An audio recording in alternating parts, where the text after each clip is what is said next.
This session is being recorded and the replay will be shared afterwards.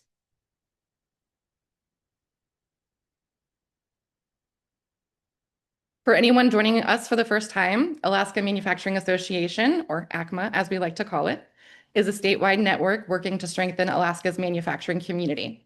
We connect makers, suppliers, and resource partners to build a stronger local supply chain and help Alaska manufacturers grow, collaborate, and thrive right here at home.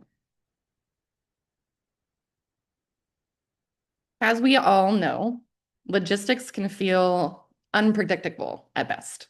These challenges impact every Alaskan manufacturer, from fruit producers to fabricators. So with that, let's jump in and start with our first speaker. Adam from Taco Loco Products, are you here?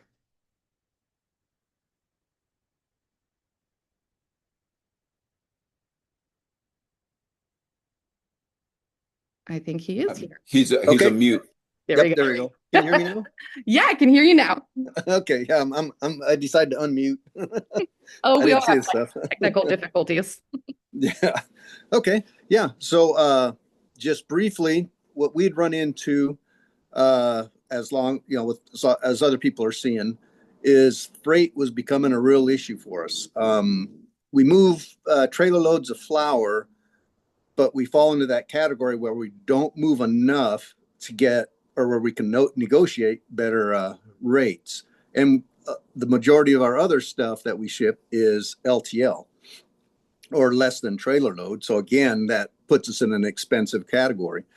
So we partnered with one local distributor here for a while, and they were using the same type of flour we were using. And then that worked out really well because he was moving enough containers to get a lower shipping.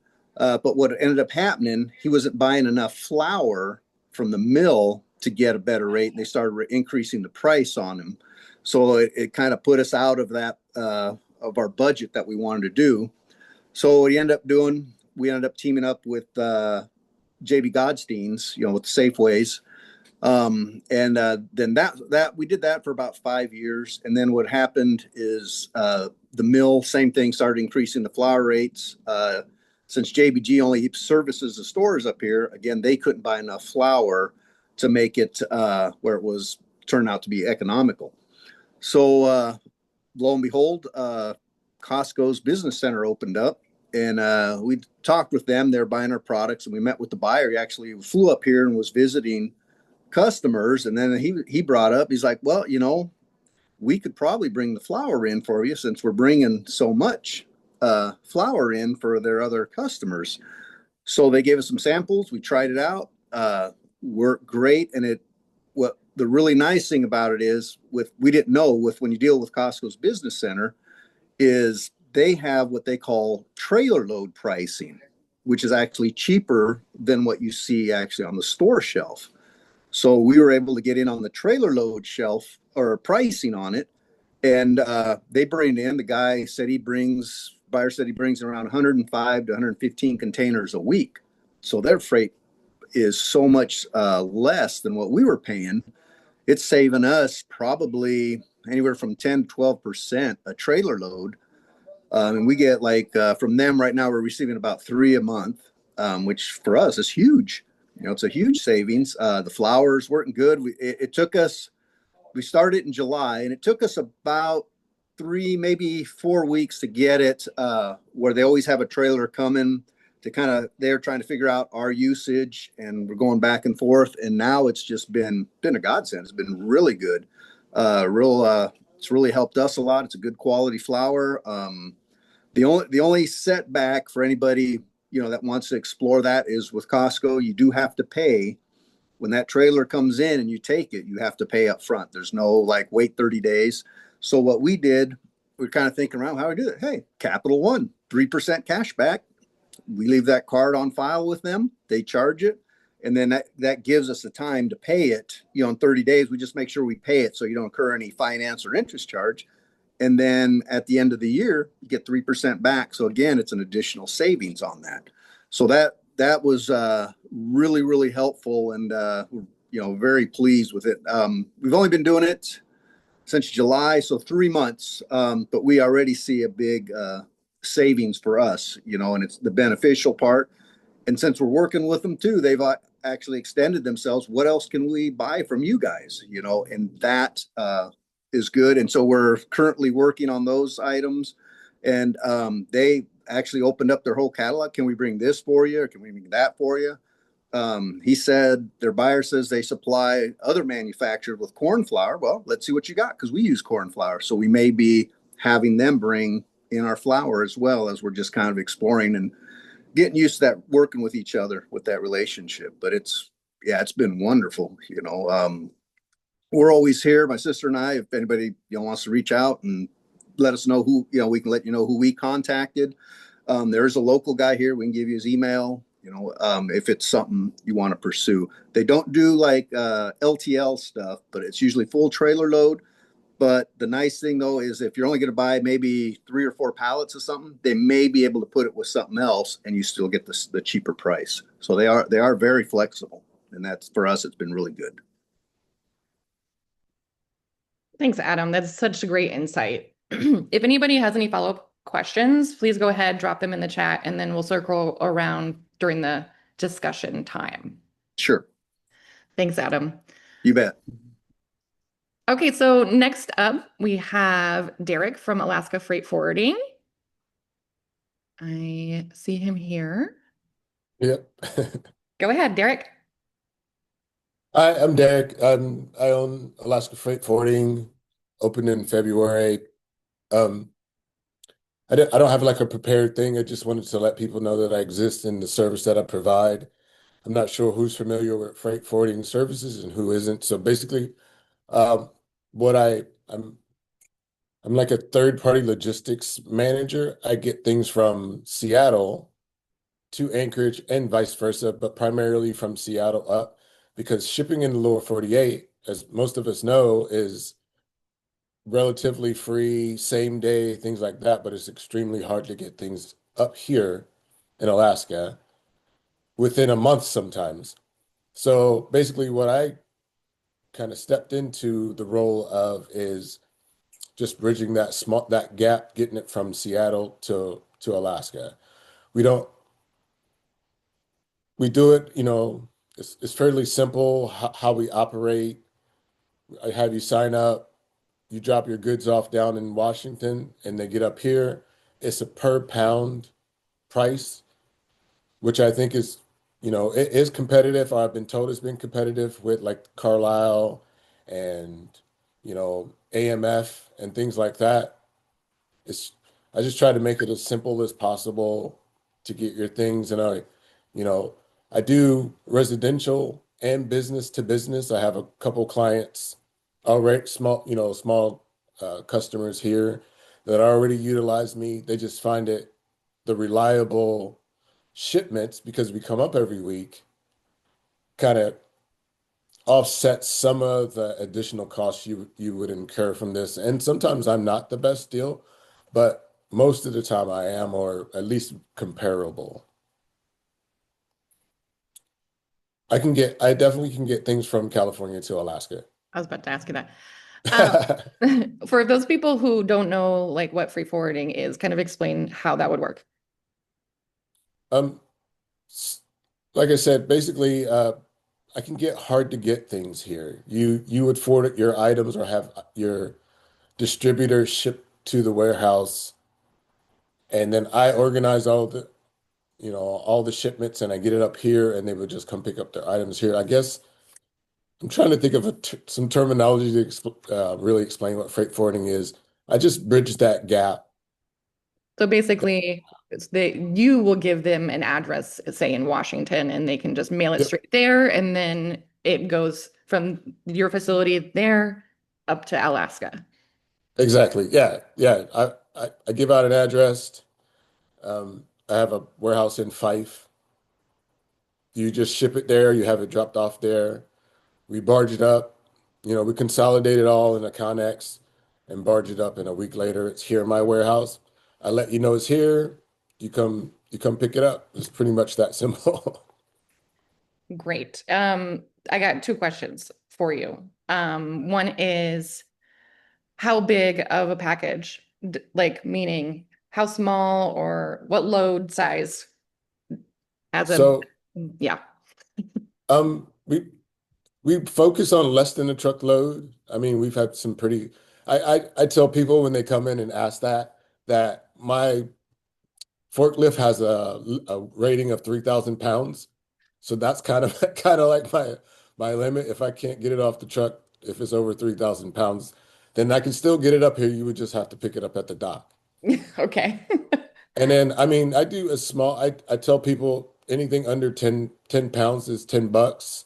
I get letters, I get s- small boxes, same day packages, stuff like that. So there's really no too small and there's really no too big. We just don't do vehicles right now unless but we do four-wheelers and ATVs. They just have to be new and or crated. Okay. Do you do hazmat shipping? So we do hazmat shipping. There's an additional charge on top of what I charge for hazmat. So like I tell people this, if you're trying to ship up a can of paint, it's not worth it. It's a $165 flat hazmat fee. But if you're shipping up 5 gallons of paint, then it's worth it, you know? Great. All right. I just saw another. I have one more question and then we'll move to ASCI and then probably circle back to more questions at the discussion time. Well, actually, there's two more questions. So we will just circle back to these at the discussion time. Okay, Derek? Okay. All right. Thank you so much. I appreciate you coming here and telling us about that and about freight forwarding. I know not everyone is familiar. Go ahead, drop more questions in the chat. And next up, we have Rosita from ASCI. Hi, can you hear me okay? Yes, thank Okay. you. So I'm Rosita Johnson. I work for ASCI or Advanced Supply Chain International, ACI. I mean, we've been called different things. So we've been operating in Alaska since 1999, and we've been using our experience working with large corporations such as BP, as well as smaller companies like providing consulting services to a 3PL company in Georgia. We've been using that to make our own operations for clients such as, let's say, federal government or small and medium-sized businesses more efficient. Because larger companies tend to be less flexible, and what we provide, is just more flexibility and also all the lessons learned, especially working in Alaska for so long. So the contract we have in Alaska, one of the contracts we have in Alaska, we have inventory that we store in our warehouse in Anchorage, and we resell it to federal government customers. As you probably are aware, our margins have to be pretty low, and we have to ship all of those items from lower 48. So we had to, and also we have to procure them because we own the inventory. So we found several different ways to implement efficiencies, not just with freight, but also, let's say, with procurement and inventory management, which is technically the whole end-to-end supply chain management. For freight, what we've done is we have a consolidation center in Tacoma, and which is what our previous speakers, talked about a little bit. And what it helps us to do is we purchase items from distributors as well as manufacturers. And so consolidating those shipments a couple times a week has really helped us to reduce our shipping freight costs up here to Alaska. So that was one of the ways we're able to help with some of the costs. And then again, supply chain management and logistics, it also involves procurement of, let's say, the raw materials or the goods. And so we worked some deals with the manufacturers, working directly with them, and which takes a little bit of time instead of going to the distributors. And we were able to save at least 10% on those purchases.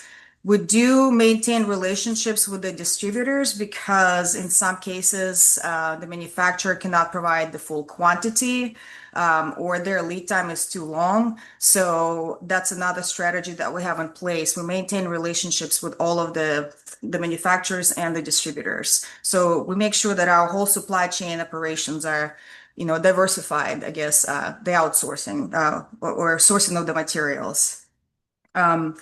And then other ways that we have been able to save on our supply chain management operations is reusing packaging, which I hope everybody's trying to use that strategy, but that has really helped us to reduce, cost of shipping the materials out to our customers.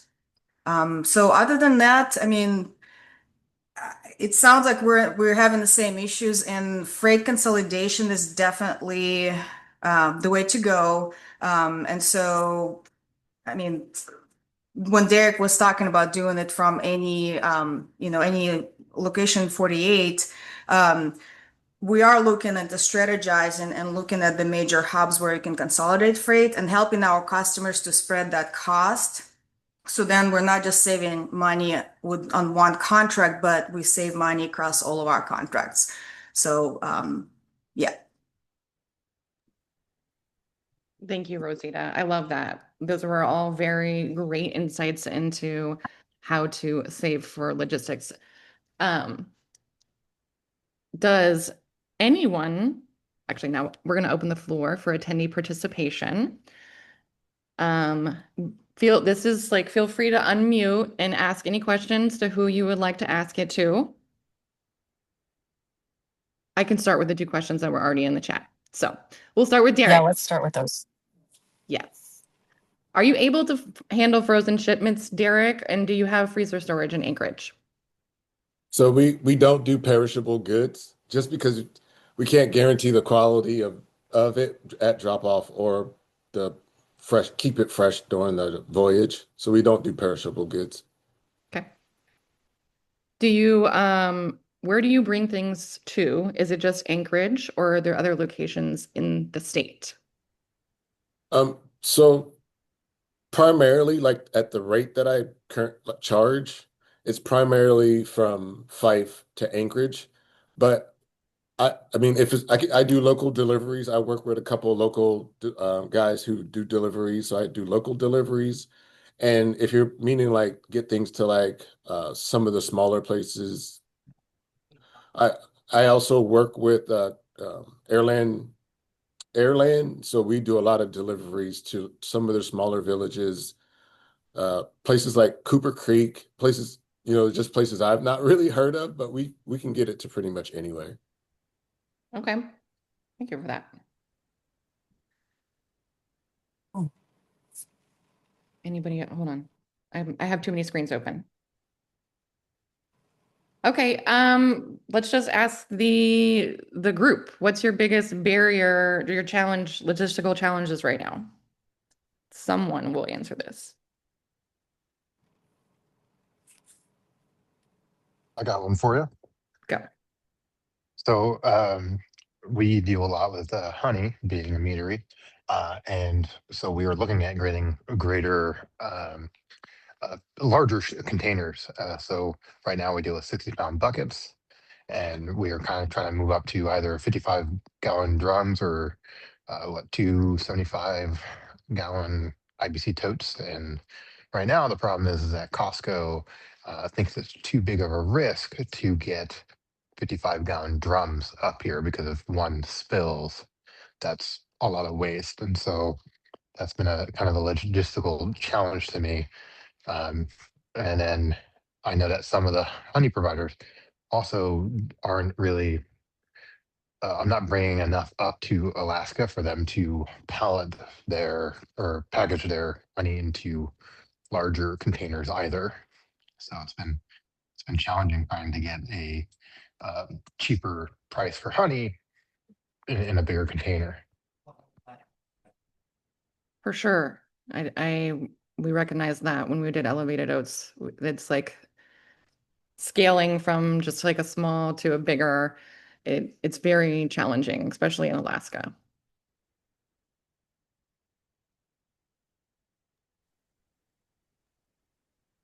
Anyone else? Oh, finding affordable refrigerated backhaul options from Homer to Alaska air cargo. You want to tell us more about that, Allison?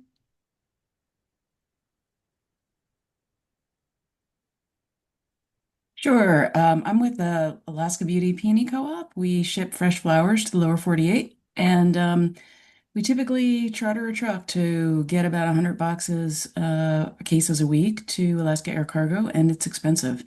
And I know there are a lot of empty trucks going up the road, but the big guys, the tractor trailer drivers, don't really want to work with this sort of concierge service that we need to drop those at air cargo. And so we've been trying to get on the radar of some of the larger food distributors. We've had conversations, but I think because we have a short blip of a season, 4 to 6 weeks, where we need the service, we've not been able to find somebody, on Mondays and Wednesdays. So I found somebody on Fridays, but it's not when our buyers want the flowers. So Okay. Okay, that is a challenge for sure. Um, has Allison ever tried like Teddy's Tasty Meats? I know I'm not sure what days he goes down to the peninsula. I do believe he goes to Homer. He does have a refrigerated truck because he takes some of our stuff down to the Kenai, and when they okay. come back, he's empty. So if you talk to Teddy over there at Teddy's Tasty Meats, it may be something he might be interested in doing, possibly. Thank you for the lead. I will look him up right now. Yeah. I love that. I feel like that is a win already. Okay. Anybody else? Go As I ahead. say, the other one she could try too is Charlie's Produce. We started working Mhm. with them. They bought out, I think it was Alaska Logistics. They call it CP Logistics now, and they move produce and everything. So they have reefer trucks. They're fully certified with like the food safety and everything. Yep. That might be an option too that possibly they can do. I don't know what days they go to the peninsula, but I'm pretty sure it's almost every day. It's every day, and we have been speaking with them, but I think it's just a hassle to deal with us for 4 to 6 weeks. We actually supply them with flowers, Oh, and okay. it's And then yes. the other one that somebody just saw too is if you talk to Chase over at Three Bears, they're usually just charge you by the pallet, and then it's Mhm. pretty good. They've moved salsa for us too as well. Yes. Thank Through you, Adam. country foods. Uh, Not Country Foods, Three Bears. They do the Okay. Three Bears, so it'd be Mountain View Trucking. Okay. Got And it. Thank you. Chase is the owner there. Mountain View Trucking. All Yeah. right. Thank you. Yeah, thank you, Adam. Appreciate that. Anybody else, or I'm going to move on to the next one. My next suggestion, which is what has worked surprisingly well for you, other than the three that we invited here today. Anyone else have any wins that they could share?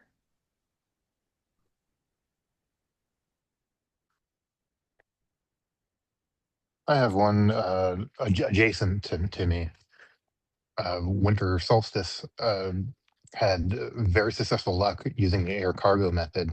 They had some fabric they needed moved to Alaska, and they were able to get their supplier to drop it off to the Alaska Airlines terminal and get it basically overnight for like $50 to Anchorage terminal, and all she had to do was go and pick it up.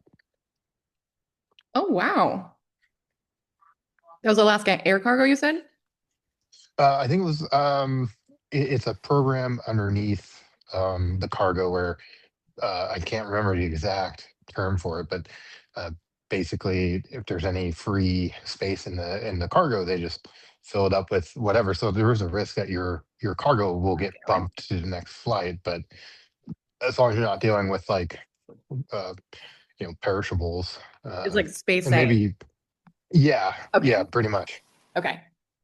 Okay. He said, But I think adding to what Tristan said, I think they do have you can pay extra for guaranteed availability. It's just a premium on top of the normal price. okay. I had a question about that. Tristan, did she learn about the Alaska Airlines cargo when we did that 1 million cups? She sure did.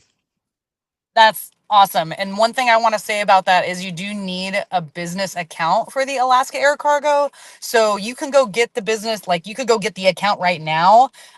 But you don't want to be in a pinch where you're like, I'm going to use air cargo. And then you go to do it and it's going to take several days to get your account established. Yeah. So if you He think you're did going say to it was use it, ethical, yeah, but if you think you're going to apparently, use it ever, just go get it and then you have it.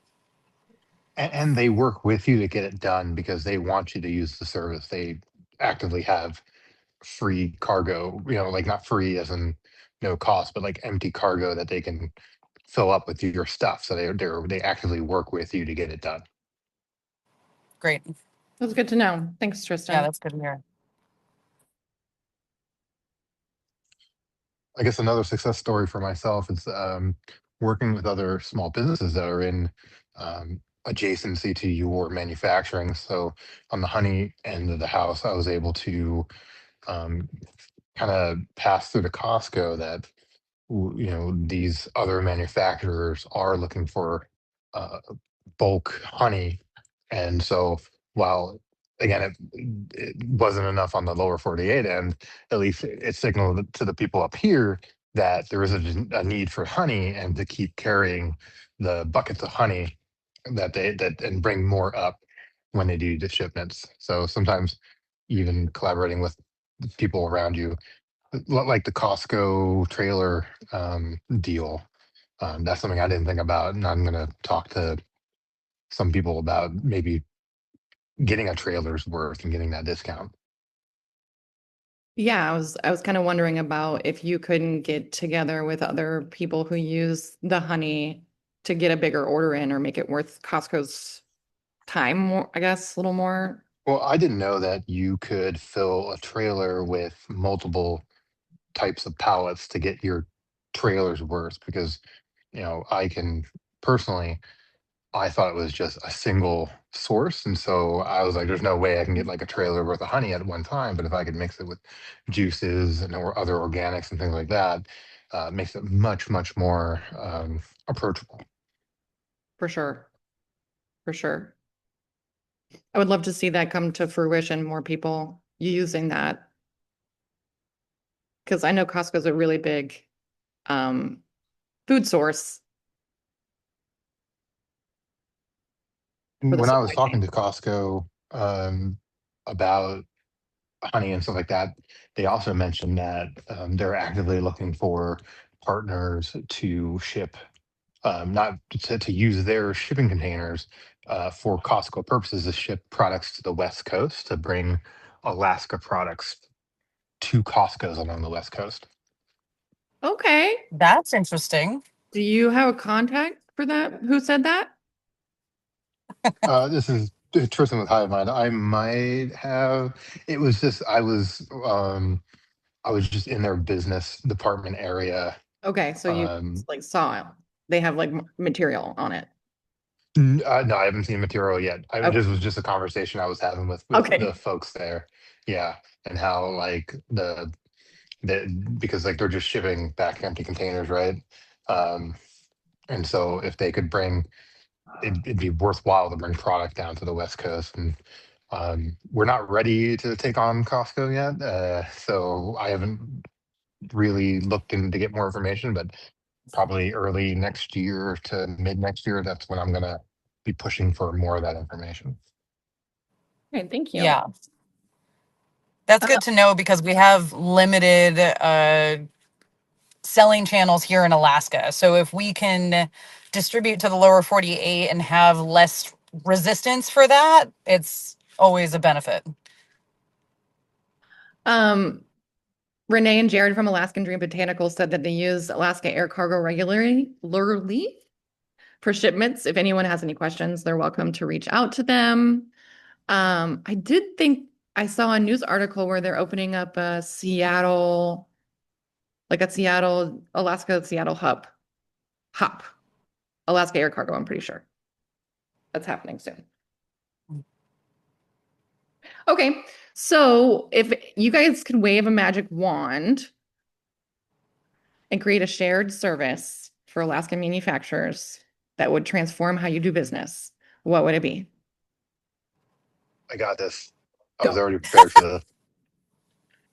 So, um, going along the lines of everyone else's consolidation and talking about like buying in bulk together, if I could instantly create a service, you might have been, I've been thinking about this for a while, is I would have manufacturers be able to post to like a website, almost like a social media or eBay listing, where they're like, hey, I'm looking to buy this much of this.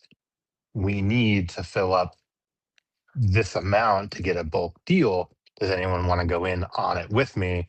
And then when it reaches for fruition, that's when it kind of would automatically trigger a purchase order to whatever company that they were going to go with and things like that. Hmm. Does that make sense? Yeah, it really does. That would be really cool. Yeah. So if I need like, if I'm buying 4 pallets of apple juice and I need 2 more to get the truckload cost, like I'm sure someone in Alaska would hop on that deal in an instant. Oh, yeah. A buyers club, Alex said.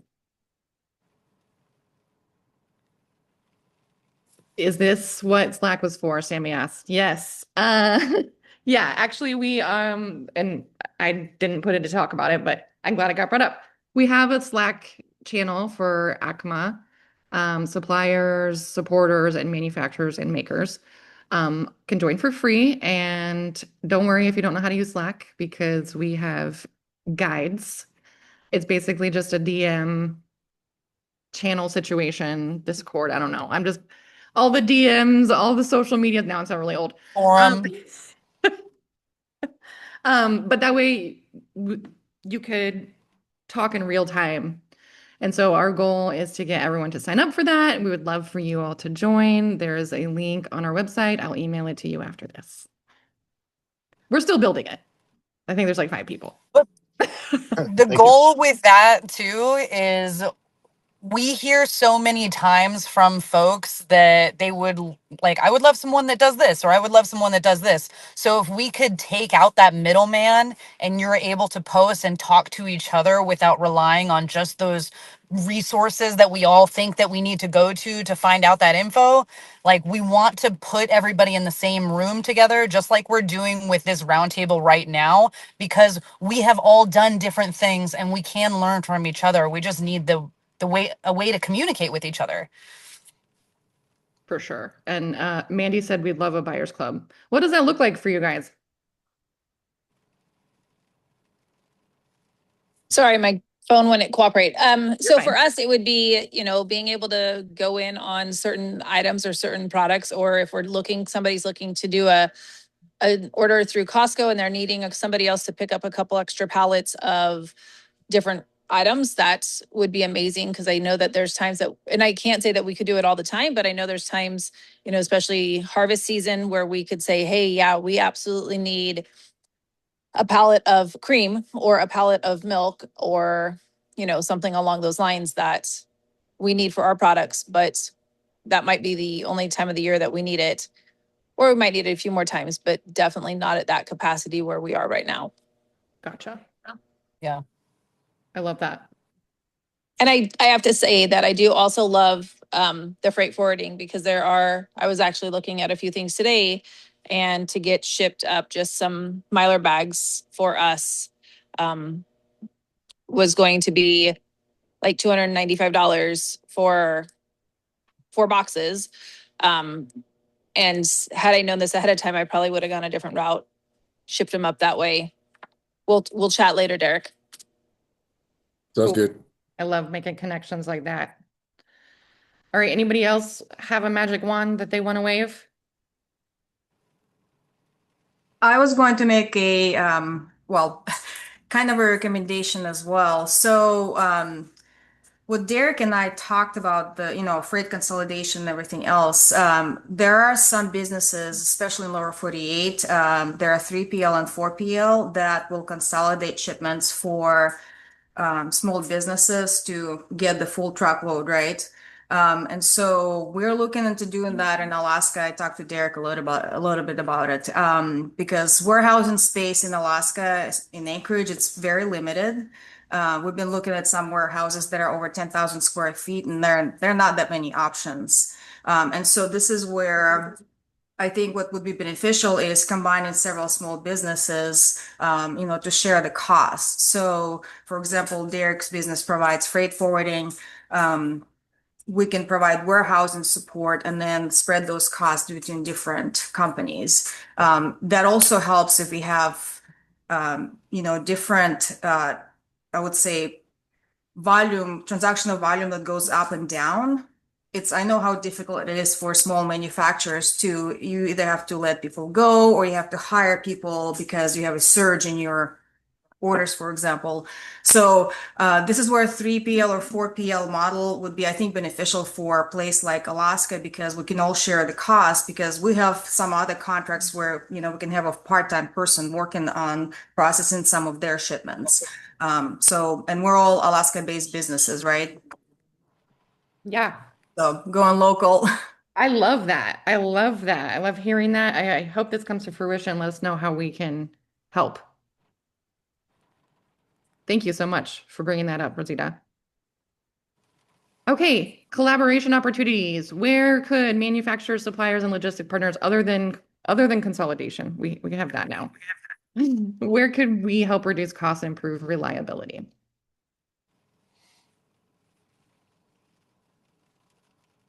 Or have we cut it? Can I jump in as well? Yeah, go ahead, girl. So I'm working with potential client. Well, it's a bunch of different regional, I guess, smaller companies that are buying the same materials in bulk, but not bulk enough to get that discount.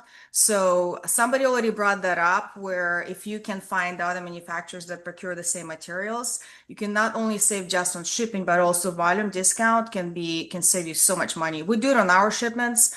Like right now, we just purchased a bunch of shovels, right? Snow shovels. So everybody's gonna need them, and we know that. So we're willing to spend a bunch of money up front. And it will save you money in the long run, the volume discount. So I would say that's one of the ways. And this is where maybe Slack and just communicating with each other will help to see what's the most common raw material or product that manufacturers purchase, right? Agree. I love this, Rosita. When we were doing elevated oats, we actually explored trying to buy a trailer of oats, but we were not selling that much granola. And so we were really like, what businesses can we reach out to and be like, let's all go in together on this trailer of oats for Alaska. And I think that's very smart. So I love that you all are committed. There was like 42 people that signed up for this today. That tells me everyone is ready to join together and make it better. I love that. I don't know where I am now, though. Okay. Could I add another magic wand? Yeah, go ahead. So I think if, there's a lot of the gap between small manufacturing and large scale manufacturing is quite significant. But I think a lot of misconception happens, especially when you're trying to get into manufacturing. And so what I've been kind of touting, especially on the brewing side for the Brewers Guild of Alaska, is like stepping up and kind of posting on their website, like maybe misconceptions or maybe just general facts.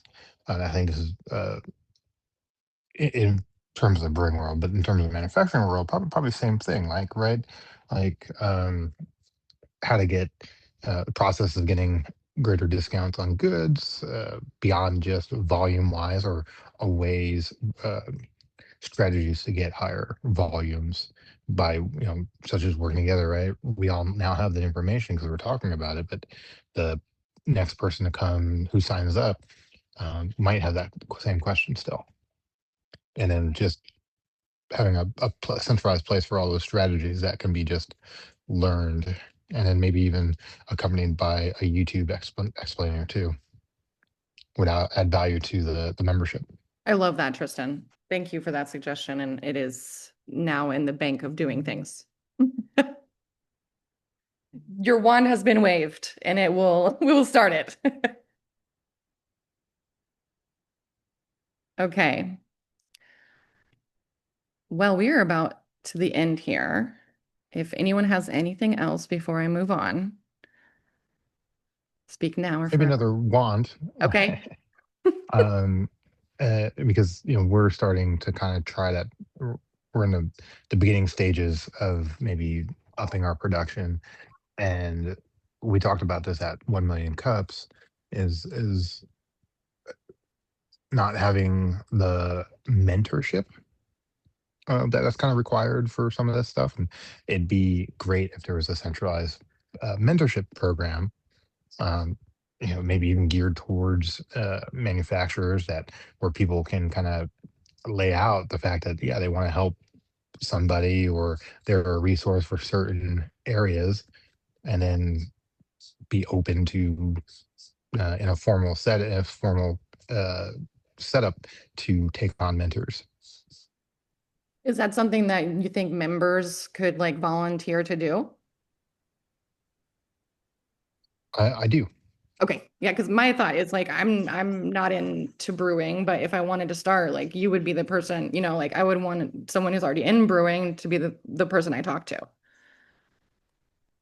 Uh, yeah, and but then again, you you do have everybody in this chat. I feel like has um, expertise somewhere, but until you kind of and the way that I've seen it done in the past, where everyone kind of has their own little "this is me" page, like Tristan.Baladia.com or whatever. But it's also adds a lot of value to both the mentor and the mentee by having a little central location being like, oh, this is Tristan. He owns Hive Mind Meter. He owns Hive Mind IT and broadband. He knows, he knows these certain other things. Um, and then people can find me out or other people out and to direct to look for mentorship on certain things. If that makes more sense. Perfect. Thank you for that. Rosita said Business Impact Northwest is a great organization for collaborating and knowledge sharing, including mentoring. Agreed. They're amazing. I think Megan knows more about them than I do. Megan.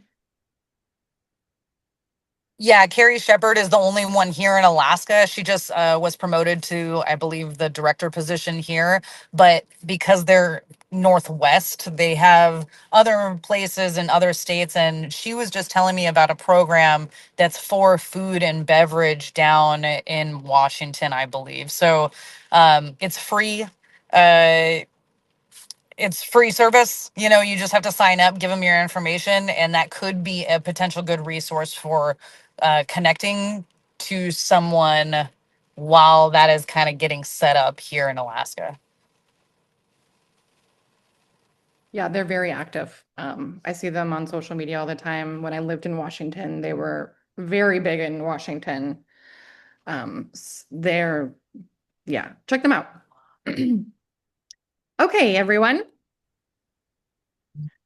Thank you so much. This has been such a great discussion. Thank you all so much for sharing your experiences and your ideas today. Before we wrap up, I want to invite everyone to our next manufacturing mixer. It's on Wednesday, November 13th from 4 to 7 p.m. Alaska Standard Time. It's at Alaska Food Company in Wasilla. And this one's super cool because we're going to be honoring our veterans, both those who served and those continuing to strengthen Alaska's manufacturing community today. If you haven't joined a mixer before, they're a great opportunity to meet other makers, suppliers, and industry partners in person. Tour a facility, you'll get to tour Alaska Food Co.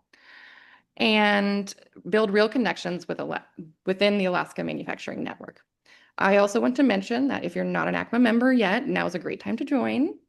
Your membership helps sustain everything we do, like these roundtables, mixers, and advocacy efforts, and it comes with practical hands-on benefits for your business. Also, while we have you here, we'd love to invite you to take the Alaska Manufacturing Survey that we partnered with Vessel to create. It will contribute valuable data that'll help guide real funding decisions and program development for Alaska manufacturers. If you scan the QR code, that will take you to the intake form. You put your business info in, and we'll know that you want to take the survey. You'll receive a free personalized benchmark report. Again, thank you to our speakers, Adam, Derek, and Rosita. We appreciate you coming in and sharing your expertise, and to everyone who joined us today. Let's keep building this community together, because when Alaska manufacturers connect and collaborate, we make it easier and more affordable to make it right here at home. Oh, Megan has a question.